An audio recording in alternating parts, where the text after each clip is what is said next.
पाकिस्तान का दुस्साहस देखिए। भारत पर 15 जगह पर हमला करने की कोशिश की। ऑपरेशन सिंदूर जो भारतीय सेना ने चलाया था, उसमें जो मात खाई पाकिस्तान ने, 9 बड़े कैंप तबाह हुए। लेकिन बौखलाहट देखिए कि पुंछ में आम नागरिकों पर गोलाबारी की। और उसके बाद भारत में लगभग 15 ऐसे शहर जिनको निशाना बनाने की कोशिश की गई, जहां पर सैन्य प्रस्थान है, सैन्य संस्थान है या फिर बड़े शहर हैं। कौन कौन से शहर हैं, कहां कहां पर हमले की तैयारी की गई। ये जो हमला था, ये आज सुबह अगर हम बात करें तो 2:40 के बीच में, आज सुबह का जो तड़के का टाइम था, 2:40 के करीब पाकिस्तान की तरफ से जो चीनी सिस्टम वहां पर लगा हुआ है, डिफेंस सिस्टम, वहां से 15 जम्मू कश्मीर समेत और जो शहर हैं पंजाब में या बाकी जगह पर, उनको टारगेट करने की एक पूरी साजिश की गई।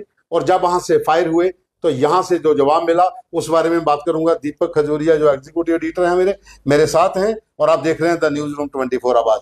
तो दीपक, 15 बड़े शहर, कौन कौन से शहर थे और किस तरीके से ये हमला रोका गया? और सबसे पहले तो जैसे आपने बताया हमारे व्यूअर्स को कि पाकिस्तान ने कोशिश की थी कल रात को, बीती रात को, अगर आप लोगों को याद होगा, बीती रात जम्मू में लोगों को लगा कि रात को 1 बजे क्यों ब्लैकआउट हो गया है। तो कहीं ना कहीं आप चाहे अपने घरों में आराम से सो रहे होते हैं, और आप आराम से सो भी सकते हैं, पैनिक की कोई पोजीशन नहीं है, पैनिक वाली कोई स्थिति नहीं है, क्योंकि हमारी फोर्सेस, हमारे स्ट्रेटजिस्ट जागे हुए हैं। तो रात को 1 बजे ये अंदेशा हुआ था कि कहीं ना कहीं पाकिस्तान हमला कर सकता है, और अंदेशा सही भी था। पाकिस्तान ने रात को 15 जगह, बीती रात को 15 जगह भारत के 15 शहरों पर मिसाइल हमला करने की प्लानिंग की थी, और वो हमला किया भी, मगर वो हमला नाकाम कर दिया गया। और वो हमला नाकाम किसने किया? भारत के बहुत ही strong anti missile system SAM ने। जैसे आप हमारे कैप्शन में भी पढ़ रहे होंगे, अब ये सैम क्या है? ये है surface to air missile system, यानी कि जमीन से हवा में मार करने वाला मिसाइल सिस्टम। और इससे अगर हम सुदर्शन चक्र भी कहें वो भी कम नहीं होगा, क्योंकि ये चारों तरफ घूमकर काम करता है। और आपने कई बार देखा होगा 26 जनवरी की परेड में, अगर किसी को याद होगा तो ये दिखाया भी जाता है। 2006-7 में ये सिस्टम भारतीय सेना में, भारतीय डिफेंस में शामिल हुआ था, और इसको कॉम्बैट करने के लिए जो सेना की एक स्पेशल बटालियन बनाई गई थी, वो अगस्त 2007 में बनाई गई थी। तो पिछले 18 सालों से भारतीय सेना इस मजबूत सिस्टम के साथ काम कर रही है, जिसे S-400 सिस्टम कहा जाता है, surface to air missile system, यानी कि सैम। और इस सैम ने कल रात को भारत के 15 शहरों पर होने वाले हमलों को नाकाम किया, और तकरीबन मिसाइल्स जो पाकिस्तान ने लॉन्च की थी अपने बड़े शहरों से, अपनी मिलिट्री इंस्टॉलेशन से, उन्हें वहीं ध्वस्त कर दिया, सीमा भी नहीं लागने दी। और सेना ने इसकी कंफर्मेशन कर दी है। हमारे पास जो डिटेल है मिनिस्ट्री ऑफ डिफेंस की, वो आपको बताते हैं। On the night of 7th and 8th May, Pakistan attempted to engage a number of military targets in northern and western India, including, ये शहरों की डिटेल भी हम आपको दे रहे हैं, 15 शहर, जिसमें जम्मू कश्मीर के 3 बड़े शहर थे। अवंतीपुरा सबसे पहले, अवंतीपुरा इसलिए क्योंकि हमारा एयरफोर्स स्टेशन है अवंतीपुरा में, वहां टारगेट करने की कोशिश थी। अवंतीपुरा, उसके बाद श्रीनगर शहर, जम्मू शहर, पठानकोट, अमृतसर, कपूरथला, जलंधर, लुधियाना, आदमपुर, बठिंडा, चंडीगढ़, और उसके बाद आ जाते हैं हम नॉर्थन वेस्टर्न इंडिया में, यानी कि गुजरात की तरफ, नल, फलोडी, उत्तरलई और भुज, ये 4 स्टेशन जो गुजरात में पड़ते हैं, वहां पर भी कोशिश की गई। और इस सारे सिस्टम को हमारे एंटी ड्रोन और एंटी मिसाइल सिस्टम सैम ने ध्वस्त कर दिया। और सबसे बड़ा एक मैसेज दे दिया, ना केवल पाकिस्तान को बल्कि चाइना को भी, क्योंकि पाकिस्तान ने जो मिसाइलें दागी थी वो सब चीनी मिसाइलें थी। तो चीन के सिस्टम को भी तोड़ने का भारत के पास सुदर्शन चक्र है, S-400। और अगर आगे भी कोई ऐसे हमले की कोशिश हुई तो वो हमले नाकाम करने के लिए भारतीय सेना पूरी तरह से तैयार है। हमारे साथ बहुत जल्दी एक डिफेंस एक्सपर्ट भी जुड़ेंगे। तो बिल्कुल, ब्रिगेडियर बिरिंदर सलाथिया हैं हमारे साथ। इस समय जो भारत पाकिस्तान के बीच तनाव चल रहा है, लगातार जो सीज फायर का वायलेशन हो रहा है, तो सलाथिया साहब आपका बहुत बहुत स्वागत है द न्यूज रूम 24 आवाज में। तो सर, मेरा पहला सवाल यही है कि जो इस समय तनाव बना हुआ है, भारत ने ऑपरेशन सिंदूर भी चलाया है और पाकिस्तान को भारी नुकसान उठाना पड़ा है, लेकिन उसके बावजूद भी फायरिंग की रात को पुंछ के इलाके में और नौशहरा, सुंदरबनी और कश्मीर के इलाके में। कैसे देखते हैं सर आप? गुड आफ्टरनून सबको, नमस्कार। सबसे पहले तो मैं आप सबको बताना चाहता हूं कि मैं थैंक यू करता हूं इस भारत की लीडरशिप का, जिन्होंने पाकिस्तान की जो एक हरकत थी उसका एक बेफिटिंग रिप्लाई दिया है ऑपरेशन सिंदूर के अवसर में। और साथ ही अपने देशवासियों को और अपने व्यूअर्स को आश्वस्त करना चाहता हूं कि हमारी सेनाएं पाकिस्तान की किसी भी शरारत का एक बेफिटिंग रिप्लाई देने के लिए तैयार हैं और हमेशा से देते आए हैं और देते रहेंगे। अभी जो आप बात कर रहे हैं कि जो पाकिस्तान ने अभी कल जो हरकत की है जो पुंछ के इलाके में और बाकी सारे जो हमारे बॉर्डर एरियाज के इलाके में, और जैसे कि आपने सुना ही होगा न्यूज में कि पठानकोट और अमृतसर की साइड में जो इन्होंने रात को कुछ फायरिंग की है या कुछ मिसाइल अटैक्स किए हैं, तो उसके लिए एक वॉर टाइप सिचुएशन तो क्रिएट हो ही गई। उसमें हर एक आदमी चौकस है, हर एक आदमी अपने अपनी पोजीशन पे है, हर एक आदमी एक एहतियात बरत रहा है। कोई भी नहीं चाहता है कि भाई हमारे सिविलियंस को, हमारे सिविलियन इलाके में पाकिस्तान कोई ऐसी एक्टिविटी करे जिससे उनको कोई नुकसान उठाना पड़े। पाकिस्तान ने हरकत जरूर की है कुछ मिसाइल या कुछ ड्रोन्स को लॉन्च करने की, लेकिन हिंदुस्तान ने उसका एक बेफिटिंग रिप्लाई दिया है और उसको अच्छे तरीके से न्यूट्रलाइज कर दिया है मिड एयर। और आपने न्यूज चैनल्स में देख ही रहे होंगे कि कैसे उनकी जो डेब्रीज हैं वो जगह जगह मिल रही हैं। पुलिस ने उनको अपने कब्जे में लिया है और मेरे को लगता है कि उसका आगे अध्ययन के लिए हो सकता है कि उनके जो डेब्रीज हैं उनको एक रिसर्च के लिए भेजा जाए।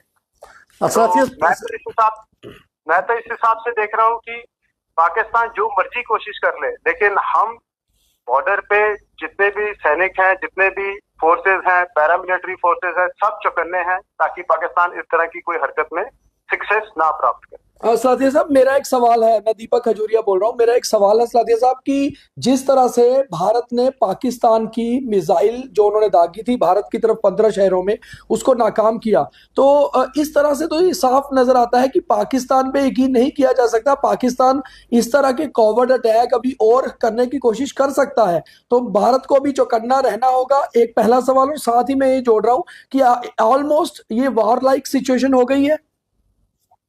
बिल्कुल, आपने जैसे बताया कि पाकिस्तान पे विश्वास नहीं किया जा सकता, ये तो एक आपको देखें, हिस्ट्री उठा के देखें, ये तो 47 से ही शुरू हो गया था।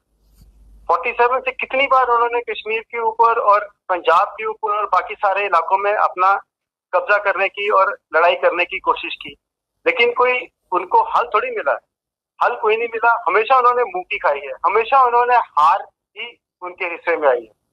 लेकिन कई बार होता है कि एक जैसे शरारती बच्चा होता है, जब तक कि उसकी अच्छे से धुनाई ना की जाए वो मानता नहीं है, कुछ ना कुछ शरारत में लगा ही रहता है। अब एक सिचुएशन ऐसी आ गई है कि जब पानी जो है वो सिर के ऊपर से निकल गया है। अभी जो उन्होंने हरकत अपने पुलवामा में की है, उसके बाद जो अभी पहलगाम में लेटेस्ट जो हरकत की है, उसके कारण एक अच्छा सबक सिखाना इनको बहुत जरूरी है। वो अपने ऑडियंस के लिए कुछ ना कुछ करता ही रहेगा और हमारे को जरूरत है कि हम उसके हर मंसूबे को नाकामयाब करें और मंसूबा सोचने की जो शक्ति है, जिस जगह से मंसूबा सोचा जाता है, उसको न्यूट्रलाइज करें। बिल्कुल साथिया साहब, मेरा आखिरी सवाल ये है कि क्या भारत सक्षम है पाकिस्तान की तरफ से इस तरह के जो और भी मिसाइल या ड्रोन अटैक लॉन्च होंगे? आपको और हमारे व्यूअर्स को किसी तरह का शक नहीं होना चाहिए अपने दिमाग में कि भाई हम सक्षम है कि नहीं है। हम 100% सक्षम है, 100% से ज्यादा सक्षम है, जिसकी तैयारी हमने आज से नहीं, इस तरह की सिचुएशन को लोग बहुत दूर से एंटीसिपेट करते हैं। अगर इंडिया ने काफी पहले लिया था तो उसकी सोच जो है वो उससे 10 साल पहले स्टार्ट हो गई थी कि आगे के सिचुएशन में ऐसा हो सकता है। अगर हमने पाकिस्तान के पास एयरक्राफ्ट अच्छे आए थे, पाकिस्तान के पास मिसाइल सिस्टम आए थे, तो हमने भी एंटी डिफेंस के लिए S-400 मिसाइल सिस्टम एक इंडिया में खड़ा किया था, जिसका नाम सुदर्शन है, जो कि एक माइथोलॉजिकल नेम सुदर्शन चक्र से जिसका लिया जाता है। और आपको तो पता ही है, माइथोलॉजी में सुदर्शन चक्र जो था एक बलवान था, एक वेपन था, जिसके कारण हर दुश्मन जो है वो परास्त किया जा सकता था। और ये जो S-400 है, अगर आप इंटरनेट पे उठा के देखें तो आपको पता लगेगा कि ये जो है ये तकरीबन 600 किलोमीटर तक मिसाइल को पहचान लेता है अगर वहां से दूर से आ रही हो, और उसके बाद ये तकरीबन 250-300 किलोमीटर पे तो उसको इंटरसेप्ट भी कर सकता है। हमें पाकिस्तान के इलाके में नहीं इंटरसेप्ट करना, हमें अपने इलाके में ही इंटरसेप्ट करना है। तो हमारे पास इस वक्त best of the systems available है कंट्री में, best of the army, best of the air force, best of the navy available है। मैन एंड मशीन किसी भी चीज की कमी नहीं है, और सबसे बड़ी बात मैन बिहाइंड द मशीन, और उसका जो दिमाग है मोटिवेशन, उसमें कोई किसी प्रकार की कमी नहीं है। और इन सबको डायरेक्शन देने के लिए जो लीडरशिप है, ये सब कॉम्बिनेशन मेरे ख्याल से देश की आजादी के बाद ये सबसे बढ़िया एक मेल जोल है जो है, और इस सिचुएशन में हमें हमेशा विजय ही प्राप्त होगी हर पाकिस्तान के। सलाथिया साहब, एक मेरा छोटा सा और सवाल है। आप एक जो है आर्मी में रहे हैं इतने लंबे समय में, और तकरीबन पिछले कुछ सालों से बातें होती थी, हालांकि हम इस समय सियासत में नहीं जाना चाहते, पर बातें होती थी कि डिफेंस बजट पे आखिर भारत इतना पैसा क्यों खर्चता है। तो आज हमें समझ आ रहा है कि भारत ने जो अपना डिफेंस सिस्टम स्ट्रॉन्ग किया है, और इतनी जबरदस्त हमारे पास एंटी मिसाइल सिस्टम्स हैं, हमारी मिसाइल्स, हमारे एयर जेट्स, जितने भी फाइटर प्लेन्स हैं वो इतने स्ट्रॉन्ग हैं, तो कहीं ना कहीं आज हम परिपक्व हैं पाकिस्तान जैसे आतंकी मुल्क को जवाब देने में और पूरी तरह से तोड़ने में। देखिए जी, वो आर्मी का एक सबसे पहले वो बोलते हैं स्ट्रॉन्ग आर्मी इसलिए नहीं चाहिए कि आपने कोई जंग जीतनी है। स्ट्रॉन्ग आर्मी आपको इसलिए चाहिए ताकि आपसे कोई जंग करने की हिम्मत ही ना करे। जी जी।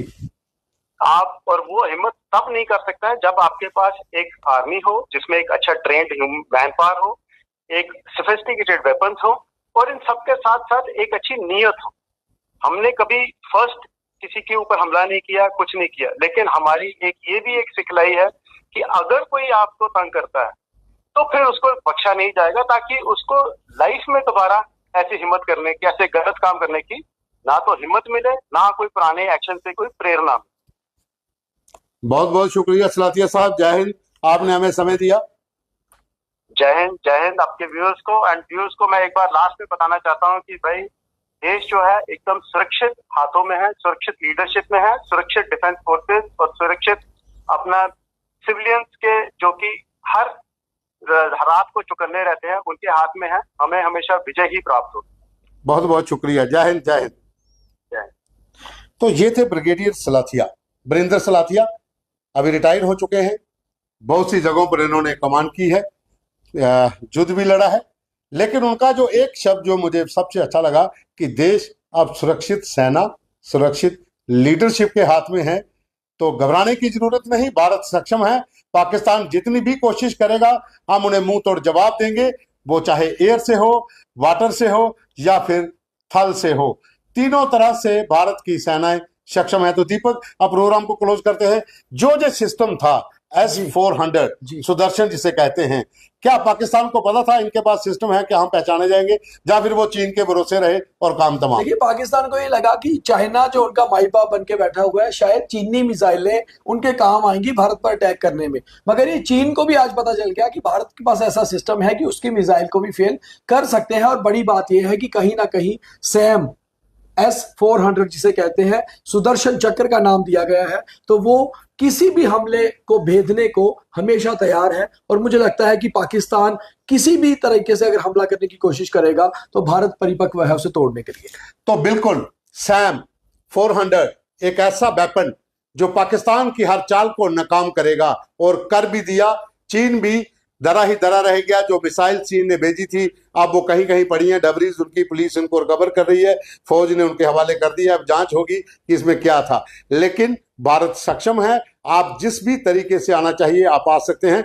हम युद्ध नहीं चाहते हैं, शांति चाहते हैं, लेकिन अगर आप कोशिश करोगे तो आपको खमियाजा भुगतना पड़ेगा, जैसा पहले भुगता है अब भी, और जैसा 1947 में, 71 में, 65 में, 3 बार पहले और कारगिल में। तो एक बार फिर तैयार हो जाइए, अगर नहीं सुधरे तो इसी तरह से मार पड़ती रहेगी। धन्यवाद।